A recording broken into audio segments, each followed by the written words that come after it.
వి news Telangana news కి స్వాగతం. ముందుగా బులెటిన్ హెడ్లైన్స్. పార్టీ కేంద్ర కార్యాలయంలో ఆర్టీఐ విభాగం అధ్యక్షురాలు శ్రీమతి కల్పలత రెడ్డి మాట్లాడారు.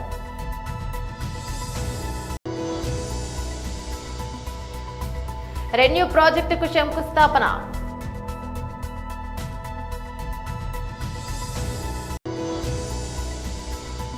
కేంద్ర మంత్రి బీజేపీ రాష్ట్ర అధ్యక్షుడు శ్రీ జి కిషన్ రెడ్డి మీడియాతో మాట్లాడుతున్నారు.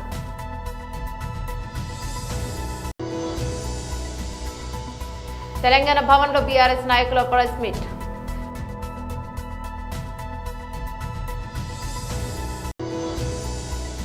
పవన్ ఫ్యాన్స్ బీరడి, హరిహర వీరమల్లు రిలీజ్ డేట్ వచ్చేస్తుంది. డీటెయిల్స్ చూస్తే పార్టీ కేంద్ర కార్యాలయంలో ఆర్టీఐ విభాగం అధ్యక్షురాలు శ్రీమతి కల్పలత రెడ్డి మాట్లాడారు. వాటిని ఒక కక్ష సాధింపుతో ఈరోజు ఈ కూటమి ప్రభుత్వం విద్యారంగంలో మార్పులు తీసుకురావడం జరుగుతోంది. ఈరోజు ప్రతి ఒక్కరు కూడా ఈరోజు ఉపాధ్యాయులు కానీ అలాగే విద్యార్థుల తల్లిదండ్రులు కూడా ఆందోళనకు గురయ్యే పరిస్థితి ఏర్పడింది. ఎందుకంటే నిన్న మొన్న మనందరం కూడా గమనించాము, ఉపాధ్యాయులు రోడ్డు ఎక్కి మరియు విద్యాభవన్లు ముట్టడించడం, ధర్నాలు చేయడం జరుగుతోంది. ఇక్కడ ఉపాధ్యాయులు వారికి రావాల్సిన డిఏలు అడగట్లేదు, వారికి రావాల్సిన పిఆర్సీ కమిటీలు అడగట్లేదు, వారికి రావాల్సిన ఐఆర్ అడగట్లేదు. కేవలం విద్యారంగాన్ని బతికించండి అని మాత్రమే వాళ్ళు కోరుతున్నారు. అదేవిధంగా ఈరోజు ఎందుకంటే ప్రైమరీ స్కూల్స్ ను స్ట్రెంథైన్ చేయాలని ఒక ఉద్దేశంతోనే ఉపాధ్యాయులు పోరాటం చేయడం జరుగుతోంది. అలాగే ప్రభుత్వ పాఠశాలను బతికించాలని ఒక ఆలోచనతోనే ఉపాధ్యాయులందరూ కూడా ఈరోజు ధర్నా బాటపడి నిన్న మొన్న ధర్నాలు చేయడం జరిగింది. ఈ ప్రభుత్వం వచ్చి రాగానే ఎందుకంత అగ్రెసివ్ గా 117 జీవోను రద్దు చేయాలి, అలాగే టీచర్స్ ట్రాన్స్ఫర్స్ చట్టం తేవాలి అని ఇంత హడావిడి ఎందుకు చేస్తుందో, ఇంత కన్ఫ్యూజన్ ఎందుకు చేస్తుందో అర్థం కాని పరిస్థితి ఈరోజు టీచర్స్ లో ఏర్పడింది. అలాగే విద్యార్థి తల్లిదండ్రులలో కూడా ఏర్పడిన విషయం మనందరం కూడా గమనిస్తాను. మార్పులు చేయండి, క్రమంగా మార్పులు చేయాలి. ఈరోజు 117 జీవోను రద్దు చేస్తామని చెప్పి 110 జీవోకు బదులుగా 19, 20, 21 జీవోలు తీసుకురావడం జరిగింది. నిజంగా వాళ్ళు గతంలో ఏం చెప్పారు, ప్రైమరీ స్కూల్స్ బతికిస్తాము, ప్రైమరీ స్కూల్ స్ట్రెంథైన్ చేయడానికి మేము 117 జీవోను రద్దు చేస్తామని చెప్పి ఈరోజు 19, 20, 21 జీవోను తీసుకురావడం జరిగింది. మీరు గమనిస్తే 19, 20, 21 జీవోలో ప్రైమరీ స్కూల్స్ ఉంటున్నాయా, ప్రైమరీ స్కూల్స్ ఉండే పరిస్థితి ఉందా? ఈ రోజు 19, 20, 21 జీవోలు తీసుకొచ్చి 9 రకాల స్కూల్స్ ను ఈరోజు తీసుకురావడం జరిగింది. అదే గత ప్రభుత్వంలో 6 స్కూల్స్ ఉంటేనే మేము 4 స్కూల్స్ తెస్తామని చెప్పడం జరిగి ఈరోజు అదనంగా 6కు 3 స్కూళ్లు యాడ్ చేసి 9 స్కూల్స్ తీసుకొచ్చారు. 9 స్కూల్స్ కూడా ఈరోజు కరెక్ట్ గా ఒక నామ్స్ ప్రకారం వాటిని ఫామ్ చేయలేదు. ఎందుకు ఈ విషయం నేను చెప్తున్నానంటే, ఇక్కడ పీపుల్ టీచర్ రేషియో కూడా గమనిస్తే ఒక్కొక్క స్కూల్ కు ఒక రకమైన పీపుల్ రేషియో తీసుకున్నారు. ఒక దాంట్లో 1:20, ఒక దాంట్లో 1:30, ఒక దాంట్లో 1:10, ఒక దాంట్లో 1:10 ఇలా తీసుకొని పోయి కన్ఫ్యూజన్ కు టీచర్లను గురి చేస్తూ రెన్యూ ప్రాజెక్టుకు శంకుస్థాపన. సభాధ్యక్షులు స్థానిక శాసనసభ్యులు జయరాం గారికి, అదేవిధంగా ఈనాటి కార్యక్రమానికి ముఖ్య అతిథులుగా విచ్చేసిన మన విద్యాశాఖ మంత్రివర్యులు, యువ నాయకులు మన లోకేష్ బాబు గారికి, అదేవిధంగా రెన్యూ సంస్థ సిఎండి గారు సుమంత్ సిన్హా గారికి, అట్లనే మన జిల్లా కలెక్టర్ గారు అయిన వినోద్ కుమార్ గారికి, అదేవిధంగా మెహదా గారికి, అదేవిధంగా మన నెట్ క్యాప్ ఎండి కమలాకర్ బాబు గారికి, ఈ ప్రాంత నలుమూలల నుంచి విచ్చేసిన తెలుగుదేశం పార్టీ నాయకులకి, కార్యకర్తలకి, ప్రజలకి, అధికారులకి అందరూ కూడా ముందుగా పేరు పేరున నా ఉదయపూర్వక నమస్కారాలు. ముఖ్యంగా దాదాపు ఇవాళ మన ప్రాంతంలో దాదాపు 22,000 కోట్ల పెట్టుబడితోటి సోలారు, విండే కాకుండా బ్యాటరీ స్టోరేజ్ కూడా ఈ ప్రాంతానికి రావడం జరుగుతున్నాం అనమాట.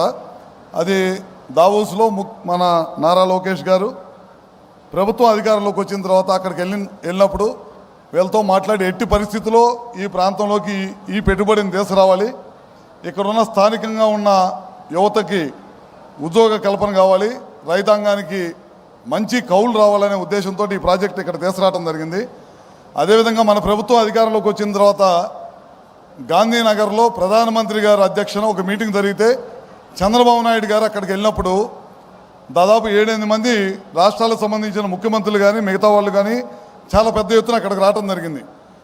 ఒక్క చంద్రబాబు నాయుడు గారే అక్కడ నిలబడి పవర్ పాయింట్ ప్రజెంటేషన్ ఇచ్చిన ముఖ్యమంత్రి ఈ దేశంలో ఎవరైనా ఉన్నారంటే అది చంద్రబాబు నాయుడు గారు అని చెప్పడంలో ఏమాత్రం కూడా సందేహం లేదని చెప్తా ఉన్నాను. ఆ రోజు బిగిన అయిన ఈ ప్రయాణం మీ అందరికీ తెలియంది కాదు. మనం రాష్ట్ర విభజన అయిన తర్వాత తెలుగుదేశం పార్టీ అధికారంకి వచ్చిన తర్వాత 7,000 మెగావాట్లు సోలార్ విద్యుత్తుని విండుని ఈ ప్రాంతానికి తీసుకొచ్చాం. రాయలసీమ ప్రాంతంలో మనం పెట్టాం. తర్వాత మన ప్రభుత్వం అధికారం కోల్పోయిన తర్వాత ఈ ప్రాంతంలో పుట్టాను, నేను రాయలసీమ వాసిని అని గొప్పగా చెప్పుకునే ముఖ్యమంత్రి ఈ ప్రాంతంలో ఒక్క మెగావాట్ కూడా తీసుకురాలేదంటే అది సిగ్గుపడాల్సిన విషయం అని చెప్పి కూడా చెప్తా ఉన్నాను. మళ్ళీ మన ప్రభుత్వం అధికారంలోకి వచ్చిన తర్వాత ఖచ్చితంగా రాయలసీమ ప్రాంతం సోలార్ విండ్కు ఈ ప్రాంతంలో అనువైన ప్రదేశం తప్పకుండా తీసుకురావాలి ఇక్కడ అనే ఉద్దేశంతో ఇవాళ ఉద్యోగం ఇవ్వాలి, ఈ ప్రాంత ప్రజలకు ఉద్యోగాల అవకాశం కల్పించాలి, ఈ ప్రాంతం మంచి ప్రదేశం, చాలా పెద్ద ఎత్తున అవకాశాలు ఉన్నాయి అని చెప్పి ఉద్దేశంతో ఇవాళ ఈ ప్రాంతంలో ఈ ప్రాజెక్ట్ తీసుకురావడం జరిగింది. ఇందాక చూసి ఉంటారు మీరు, ఇందాక టీవీలో ప్లే చేసినప్పుడు ప్రధానమంత్రి గారు మాట్లాడారు. దాదాపు 500 గిగావాట్లు మన భారతదేశంలో తీసుకురావాలంటే ఆ రోజు చంద్రబాబు నాయుడు గారు చెప్పారు 100 గిగావాట్ల పైన మన ఆంధ్ర రాష్ట్రంలో తీసుకొస్తాం. రాయలసీమ ప్రకాశం జిల్లాల ప్రాంతం అనువైన ప్రదేశం, ఆ ప్రాంతాల్లో తప్పకుండా తీసుకొస్తాం అని చెప్పి తీసుకురావడమే కాకుండా చాలా పెద్ద ఎత్తున ఈ పాటికే ఇప్పుడు రెన్యూ ఎనర్జీ వాళ్ళు కేంద్ర మంత్రి మరియు బీజేపీ రాష్ట్ర అధ్యక్షుడు శ్రీ జి కిషన్ రెడ్డి మీడియాతో మాట్లాడుతున్నారు. ఇటీవల మనకందరికీ తెలుసు, గత నెల 22వ తేదీన జమ్మూ కాశ్మీర్ పహల్గాంలో అక్కడ పర్యాటకులుగా వెళ్ళినటువంటి మన భారతీయులపైన పాకిస్తాన్ ప్రేరిత ఉగ్రవాదులు ఏ రకంగా అతి కిరాతకంగా 26 మందిని కాల్చి చంపారో ప్రపంచమంతా చూసింది. అందులో 25 మంది మన దేశస్థులైతే ఒక వ్యక్తి నేపాల్ నుంచి వచ్చినటువంటి పర్యాటకుడు, టూరిస్ట్. ప్రపంచంలో అనేక రకాల ఉగ్రవాద కార్యక్రమాలు జరిగాయి. అత్యంత కిరాతకంగా 1000 మందిని కూడా చంపినటువంటి సంఘటనలు మనం చూసాం. కానీ జమ్మూ కాశ్మీర్లో జరిగినటువంటి, పహల్గాంలో జరిగినటువంటి ఈ సంఘటన మానవత్వానికే సవాలుగా ఈ యొక్క సంఘటన జరిగింది. పిల్లల ముందే తండ్రిని, భార్య ముందే భర్తను ఏ రకంగా పేర్లు అడిగి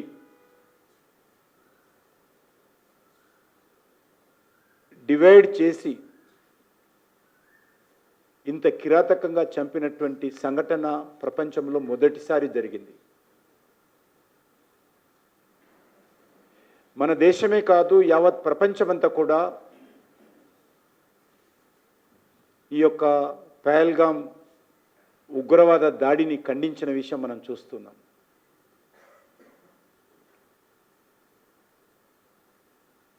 ఆ సమయంలో మన ప్రధానమంత్రి అరబ్ దేశంలో పర్యటనలో ఉన్నప్పటికీ ఆ కార్యక్రమాన్ని మధ్యలోనే రద్దు చేసుకొని మన దేశానికి తిరిగి వచ్చారు. వెంటనే సంఘటన జరిగిన రోజే మన దేశ హోంమంత్రి అమిత్ షా గారు స్వయంగా సంఘటన జరిగిన ప్రాంతానికి వెళ్ళారు.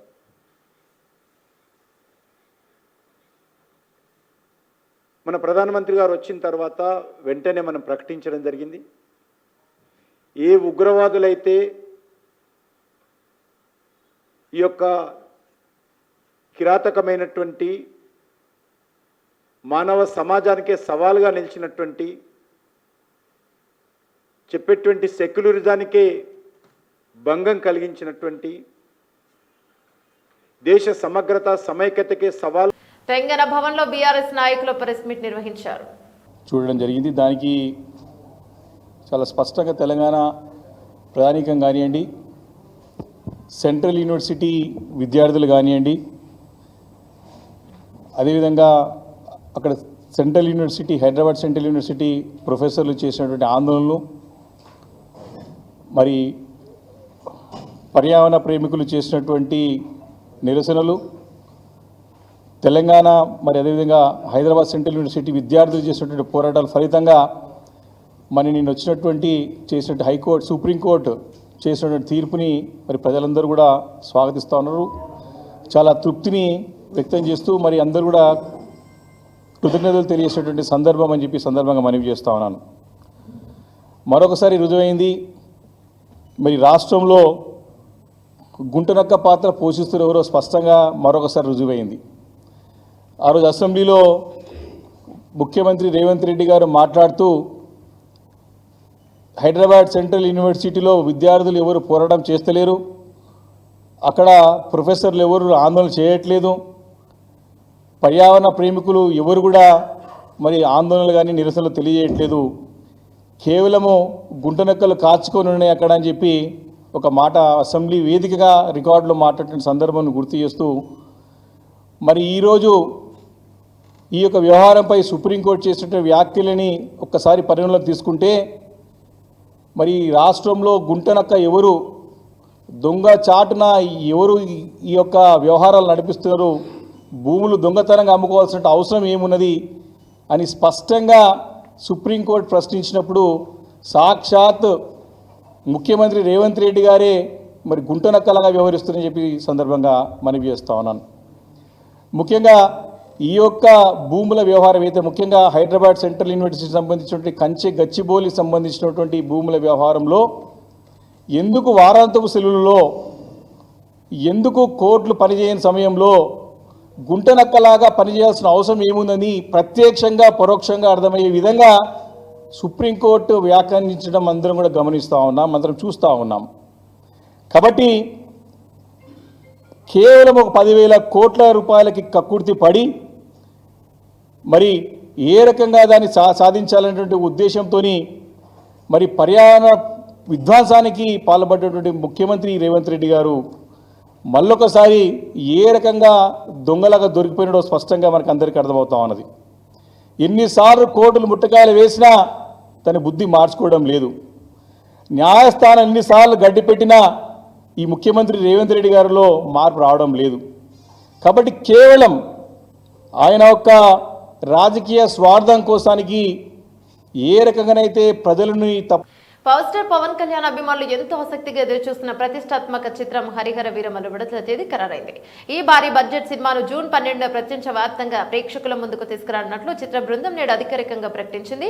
పవన్ కళ్యాణ్ ఈ చిత్రంలో వీరమల్లు అనే యోధుడి పాత్రలో కనిపించనున్నారు. పవన్ నుంచి చాలా కాలం తర్వాత ఓ సినిమా వస్తుండటంతో హరిహర వీరమల్లు సినిమాపై అంచనాలు అమాంతం పెరిగాయి. ప్రస్తుతం Harihara Veeramallu cinema post production పనులు శరవేగంగా జరుగుతున్నాయి. విఎఫ్ఎక్స్ అండ్ డిజైనింగ్, డబ్బింగ్ వంటి కీలక పనులను చిత్ర యూనిట్ వేగంగా పూర్తి చేస్తుంది. ఇప్పటికే విడుదలైన ఈ సినిమా పాటలు సంగీత ప్రియులను విశేషంగా ఆకట్టుకుని సినిమాపై మరింత ఆసక్తిని పెంచాయి. ఈ ఉత్సాహాన్ని కొనసాగిస్తూ త్వరలోనే సినిమా 3వ సింగిల్ తో పాటు అధికారిక ట్రైలర్ ను కూడా విడుదల చేసేందుకు నిర్మాతలు సన్నాహాలు చేస్తున్నారు. ట్రైలర్ విడుదలతో సినిమాపై అంచనాలు మరింతగా పెరిగి విడుదల నాటికి ఆకాశానంటడం ఖాయమని సినీ వర్గాలు భావిస్తున్నాయి.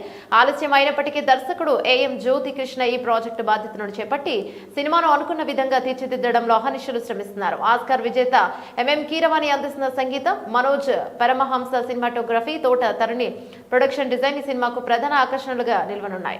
ఈ చిత్రంలో పవన్ కళ్యాణ్ తో పాటు బాలీవుడ్ నటుడు బాబీ డియోల్ ముగుల్ చక్రవర్తి పాత్రలో ప్రతినాయకుడిగా కనిపిస్తుండగా నిధి అగర్వాల్ కథానాయికగా కనిపించనుంది. సీనియర్ నటులు సత్యరాజ్, జిష్ణు, సేన్ గుప్తా వంటి వారు కీలక పాత్రలో నటిస్తూ సినిమాకు మరింత బలాన్ని చేకూరుస్తున్నారు. మెగా సూర్య ప్రొడక్షన్స్ పతాకంపై ఏ దయాకర్ రావు నిర్మిస్తున్న ఈ చిత్రాన్ని ఎంఎం రత్నం సమర్పిస్తున్నారు. తెలుగుతో పాటు హిందీ, తమిళం, కన్నడ, మలయాళ భాషల్లో ఏకకాలంలో విడుదల కానున్న హరిహర వీరమల్లు చిత్రం బాక్సాఫీస్ వద్ద సరికొత్త రికార్డులు సృష్టించడానికి సిద్ధమవుతోంది. సంఘంలో అక్రమంగా తరలిస్తున్న చికెన్ వ్యర్థాల వాహనాలను ఎస్ఐ రాజేష్ అదుపులోకి తీసుకున్నారు. వాహనాలలో ఉన్న చికెన్ వ్యర్థాలను కొండ సమీపంలోకి తీసుకెళ్లి ఫిషరీస్, రెవెన్యూ అధికారుల సమక్షంలో గుంత తీసి పూడ్చిపెట్టారు. వాహనాలపై కేసు నమోదు చేసి సీజ్ చేశారు. ఎవరైనా అక్రమంగా చికెన్ వ్యర్థాలను తరలిస్తే కేసులు నమోదు చేస్తామని హెచ్చరించారు.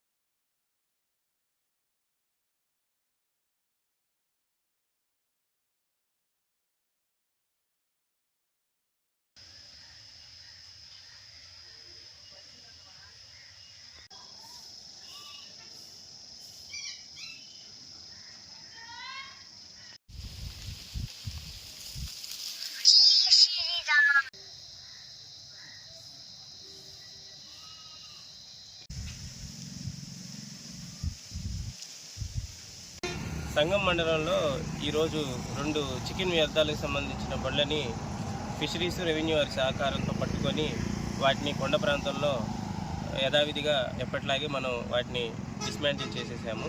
అలాగే వాహనాలను సీజ్ చేసి స్టేషన్లో అదుపులోకి తీసుకున్నాము.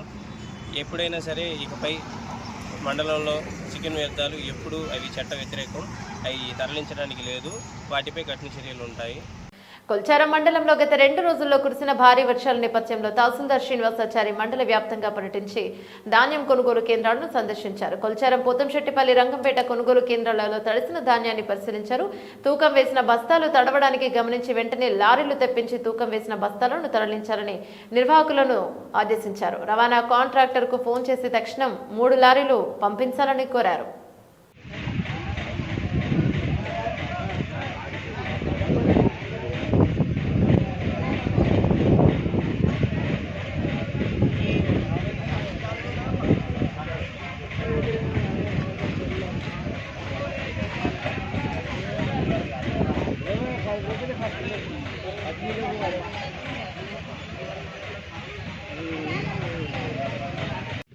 వాళ్ళ దగ్గర కూడా పోయొచ్చిన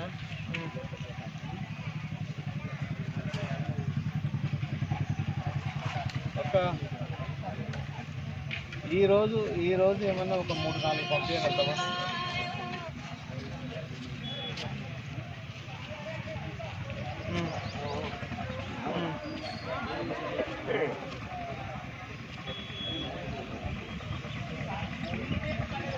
ఈ రోజు మాత్రం ఒక 2 కావాలి. ఏం చేస్తూ వచ్చాయి డ్రైవర్ చేసి పుల్చారం ప్రాపర్ ఎక్కడ ప్రాపర్ పుల్చారం ప్రాపర్ కాదు ఖచ్చితంగా ఉంది. ఒక 2 అన్నా డ్రైవర్ తొందరగా, ఎందుకంటే మళ్ళీ వర్షం వస్తే అన్నీ ఇప్పుడు ప్రజెంట్గా మనకు ఒక 2000 బ్యాగులు ఉన్నాయి పుట్టినవి.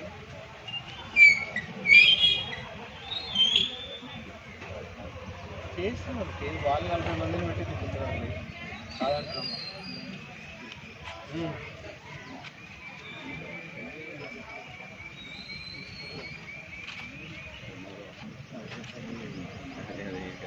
తీసుకుపోయి 1-2 అన్నా తీసుకొచ్చి తొందరగా. ఈరోజు ఎక్కడెక్కడ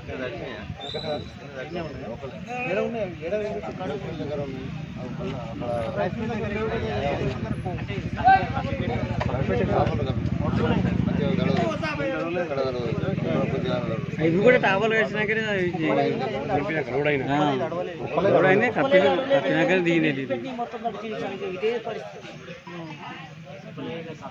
ఇవాళ వర్షం ఉందట ఇంకా.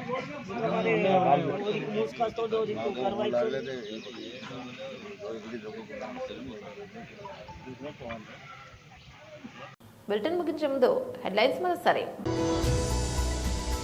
పార్టీ కేంద్ర కార్యాలయంలో ఆర్టీఐ విభాగం అధ్యక్షురాలు శ్రీమతి కల్పలత రెడ్డి మాట్లాడారు.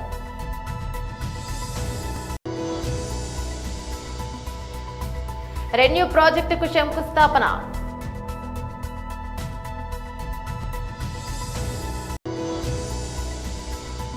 కేంద్ర మంత్రి బీజేపీ రాష్ట్ర అధ్యక్షుడు శ్రీ జి కిషన్ రెడ్డి మీడియాతో మాట్లాడుతున్నారు.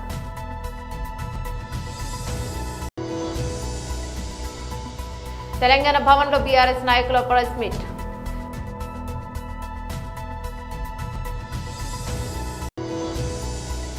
పవన్ ఫ్యాన్స్ బీరడి, హరిహర వీరమల్లు రిలీజ్ డేట్ వచ్చేస్తుంది. ఇవి బులెటిన్ డీటెయిల్స్. మరో బులెటిన్లో మళ్ళీ కలుసుకుందాం. అంతవరకు సెలవు, నమస్తే.